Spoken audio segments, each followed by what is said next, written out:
बिहार से सिलीगुड़ी तक आयकर विभाग की बड़ी छापेमारी। शुक्रवार सुबह से आयकर विभाग ने किशनगंज के व्यापारी राजकरण दफ्तारी के कई ठिकानों पर छापा मारा। किशनगंज में उनके ऑफिस, मॉल, होटल, चाय बागान और फैक्ट्रीज के साथ साथ सिलीगुड़ी के नेहरू रोड स्थित आवास और गोदाम में भी तलाशी हुई।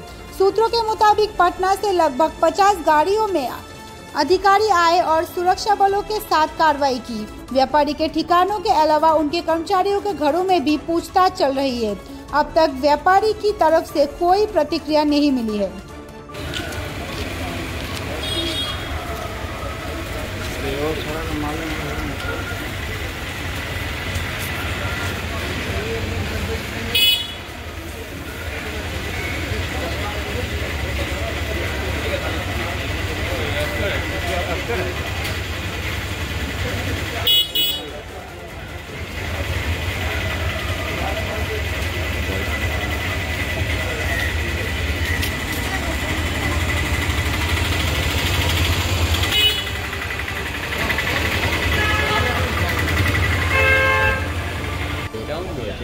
গোডাউনে কিন্তু এখানে বিভিন্ন কোল্ড ড্রিঙ্কস মজুদ রাখা রয়েছে, অর্থাৎ যেটা মনে করা হচ্ছে বিভিন্ন কোম্পানি যে সমস্ত ব্যবসা রয়েছে এর মধ্যেই ব্যবসায়ী